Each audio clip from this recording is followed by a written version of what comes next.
Good morning, everyone. It's a pleasure to be here and to introduce this conference.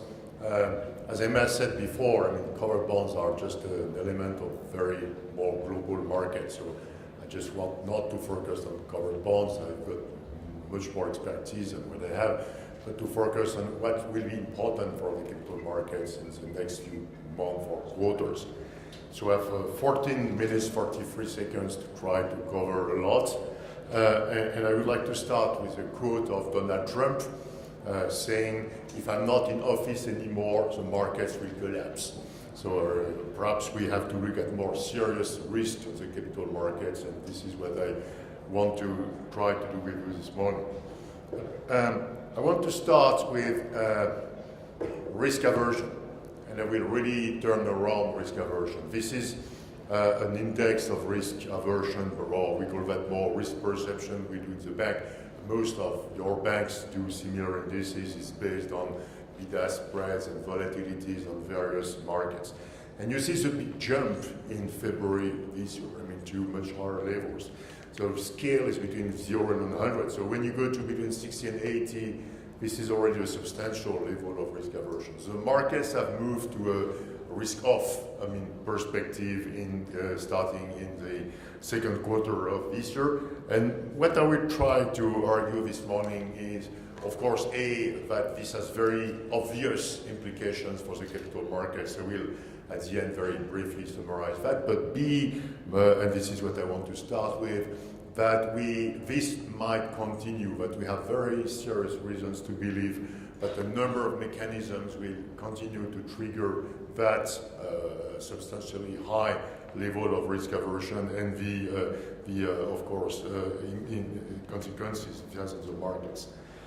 So let me briefly go through what goes wrong, basically, in the world economy. So protectionism, you get to be very prudent about protectionism.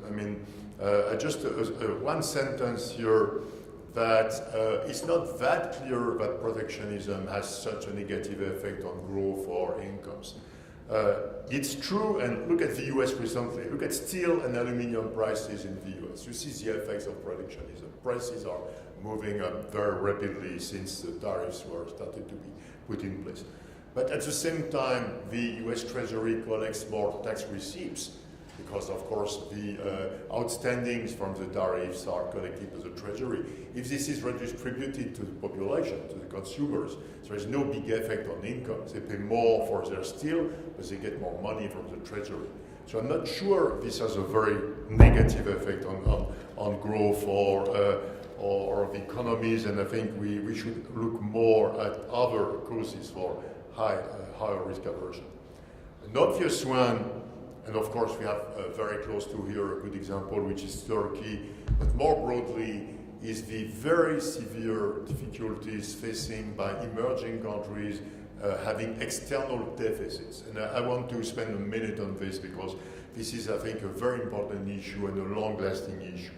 You know what happens to the Turkish lira, but again, this is just one very special case of a more general problem, which is a problem. All this, I gave a couple of examples here, emerging countries with current account deficits are having. These countries are having current account deficits, in some cases for good reasons. They invest a lot. Since they invest a lot, they have to borrow from abroad. And what happens is that they're facing with capital flows which are extremely erratic, extremely volatile. And this is the capital flows, is bonds and equities to emerging countries. And you see what happens. We have big outflows from 2013 to 2016, then we have big inflows. And remember that in 2016, 2017, everyone became very optimistic on emerging countries. And then starting this year, we have big outflows again. These outflows are mostly caused by the policies in the US. The US are just attracting world savings with this extraordinary performance on the stock market due to tax reform with higher rates. And so the money is flowing out of EM and mostly into the US. And this is causing a tremendous damage to the economies of emerging countries because, of course, What happens is that if you're running a structural external deficit, and again, it can be for very good reason, that you need to invest more, and if you're facing on a periodic basis these capital outflows, whenever it happens, you start being trapped in a currency crisis, in the balance of payments crisis, and your economy starts deteriorating very, very fast. And this is what we start seeing. And there is no clear-cut solution to that. Either these countries stop running external deficits, and again, in some cases, these deficits are very large. Look at Turkey, it's 8% of GDP. Look at Argentina, it's 6 to 7% GDP. But again, these deficits are necessary for the countries to keep growing and to keep investing. Or we find a way of stabilizing the capital flows to these countries. And as you know, the IMF and others more and more are looking at the idea of restarting capital controls in some instances. But I think this is, of course, creating a lot of uncertainties and volatilities. The third issue, of course, is Italy. I just remind you of the spread to Germany, which, of course, has somewhat improved recently because we have some statement from the Italian government that they want to be quite reasonable with their budget. But I think we are not out of the problem with Italy. The problem with Italy is not that much a problem with public finance. The problem is here. It's absolutely incredible. This is the level of productivity. And as you see, Italy has a level of productivity which is 3 points lower today than 20 years ago. And this is absolutely incredible. And the rest of the euro area, you see on top, it's like 20% higher. It's not that fantastic to have productivity growing by 20% in 20 years, but it's better than having it declining by 3%. And when you've got no productivity growth, everything goes wrong. You cannot increase wages, you cannot increase public spending, you got a lot of social tensions. And so as long as Italy has not repaired its productivity, you will have on a continuous basis more political crisis and more tensions. There's no way to avoid that. The main issue, as you know, in Italy is insufficient investment. As you see here, investment is dramatically low, corporate investment is dramatically low in Italy compared to the rest of Europe. And as long as there is nothing here done in Italy to change that, Italy will remain a source of trouble for the rest of Europe. Of course, it's not by bringing retirement age to 60 years old or by cutting taxes or by distributing a global income to everyone, universal income, and so that you need to help Italian corporates to invest more. And so I think Italy will be back on the stage, even though in a short-term perspective things seem to be improving. And the last very important issue is the issue of the global economic cycle in the world. We had 4.2% growth in the US in Q2. We might have 3% in Q3 still. We see the euro area weakening and we see China weakening, but back to that. But the US is a very important issue because whatever the growth data in the short run in the US economy will enter a downturn, which might maybe be in a recession shortly. And it's not because growth in the short-term perspective is very, very, very high today, but we should ignore that. Unemployment, as you see here, has gone to an extremely low level. Participation is not improving because you don't have more Americans joining the labor market. And so at some stage, you go to something which is very stupid, which is called full employment. And when you go to full employment, when every employable American has a job, it's very hard to keep growing fast. At full employment, the US will grow by somewhere between 1.5 and 2%, certainly not 3 or 4%. And this will happen very rapidly, maybe in Q4 this year or in Q1 next year. So we have to be prepared to see a very significant slowing down of the US. And of course, it could be worse because when this starts, you may have a lot of cumulative processes that corporates might start to decide to invest less. Housing is already getting very much weaker in the US, so we might have more than just going back to long-term growth, and it could be a more pronounced slowing down of the US. So we have to be aware of that. And of course, this will be, I will be back to that in my conclusion in 6 minutes and 3 seconds. I will be back to that. We have to really try to think hard about figuring out what happens when we see the US economy slowing down. Europe, it's very interesting as well. I mean, We could think that Europe sees a long way to go with strong or reasonable growth. Unemployment, as you see here, is still above 8%, the top line. But look at the bottom line. It's something every single Minister of Labour in Europe is monitoring very closely. It is the proportion of companies reporting very severe hiring, recruiting difficulties. And see, we have a level which was never observed in the past. There is, in reality, a very, very high tension of the labour market in Europe, which is just revealing that structural unemployment is like 8%. It's in a country like France, it's probably around 9%. In Germany, it's more like 4%. In Spain, we have even higher level than for the average of Europe. Structural unemployment might be like 15%. And these people, of course, find it very complicated to be back to a job because they lost their human capital. They've been unemployed for a very long period of time. They just were laid out from manufacturing. The new jobs are in services. The outcome is that very likely, like the US, even though we still have this 8% level of unemployment, Europe will, and this is already the case, will slow down because of these hiring difficulties. It's a supply side problem. It's not a demand side problem, but it's very visible already in many countries, including Germany, and that's extremely clear in France already. And China, it's a bit of a mystery because policies are very expansionary in China. We have very expansionary fiscal, monetary policies, but China is really slowing down. It's a very global slowing down. Look at investments, look at retail sales, look at housing, residential construction, and you see the level of completed housing. And everything is pointing the same direction that China is doing. So my point is to tell you, be careful. I mean, it's not dramatic. It's not Lehman 10 years ago, but it's the accumulation of a lot of quite severe issues.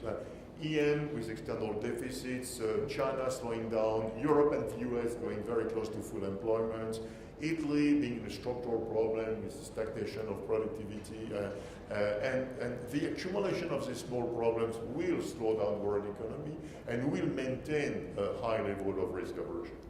Now, just in my 3 minutes left, all of you know what happens when risk aversion is large. The currencies of emerging countries get weaker. You see Brazil, Argentina, Russia, India, Indonesia, I could have more. The markets of emerging countries get weaker. You see the CDS waning, you see stock markets deteriorating. In the OECD, I just looked at Italy, high-yield credit spreads move up. Covered bond spreads, I should not show that. This is my only slide on covered bonds, by the way, it's a shame, are widening. Look at bank debt, senior bank debt or subordinated bank debt, you see the spreads widening. Look at the incredibly widening spread between the equity premium in the US and in Europe. And of course in the US, you got a very special thing, which is tax reform and the incredible amount of buybacks. This tax reform has started on the equity market in the US. This year we probably will have $1 trillion of buybacks. Just think about this, just a footnote. This year, US corporates will buy back and destroy 5% of the number of listed stocks. So in 20 years, there will be no stock market in the US anymore. I think this is a very interesting prospect, and I like it. Basically, the US will go private. Capital will be held by private equity funds, families, sovereign funds, whatever, not listed in the stock market anymore. And of course, this is also explaining the mystery of the yield curve in the US. I got a completely flat yield curve, which is just a reflection of this very high level of risk aversion. And something I just take 10 seconds to speak about, because it's a very important issue, what I just already mentioned, the fact that the US are attracting world savings. And I just started with Trump. I can say a word here to tell that Trump is a genius.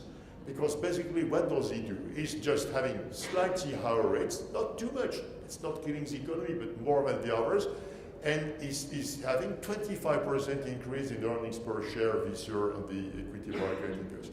This is giving to all US assets a return which is much higher than the one the rest of the world. This is attracting the money from the rest of the world. And then you've got this extraordinary performance of the equity markets. You have the flattening curve as this very low level of long-term rates in the US. And this is financing the external deficit of the US, the trade deficit of the US, and the budget deficit of the US. So basically the rest of the world, because the stock market improves and because rates are higher, finances the budget deficit of the US, which is making it possible to cut corporate taxes in such a way that this is producing this incredible increase in profits in the stock market. So it's an incredible, it's a fantastic idea based on the, basically the fact that the US are now the most appealing place to invest, of course, because of these new policies. And last thing in my 26 last seconds I wanted to tell you, we have to, this is a crucial question I want to finish with. The US will slow down. No one knows if it's a mild slowing down, just going to long-term growth, let's say 1.8%, or if it gets worse than that. But central question is, what happens to these capital flows I just mentioned when the US starts slowing down? Is it just a rebalancing? For the last 6-8 months, money has been moving out of EM, out of Europe, and into the US. Should we see just the opposite, the money moving out of the US and back to Europe and EM, which would be a very rosy scenario for the markets here and for the markets in emerging countries? Or could we have a more global crisis, but if the US economy starts getting worse, this is creating a very much higher even level of risk aversion, creating a global problem for all the capital markets worldwide? I don't have the answer. I'm more in favor of the first, more rosy assumption that we might just have a rebalancing of capital flows, which would benefit our markets here and emerging markets, but you cannot be sure. In very bad times, it's very interesting because it's leading to a value-at-risk model. In very bad times, the correlation between the US markets and the rest of the markets is positive, and in reasonably good times or not that bad times, it's negative. So I think it's a bit early to know if we are heading towards this negative correlation, which would be good for us in Europe, and money again coming back from the US, or if we are heading towards this positive correlation where all the markets with risky assets would get worse because of the slowing down of the economy in the US. Thank you very much for your attention, and I was very pleased again to be here this morning.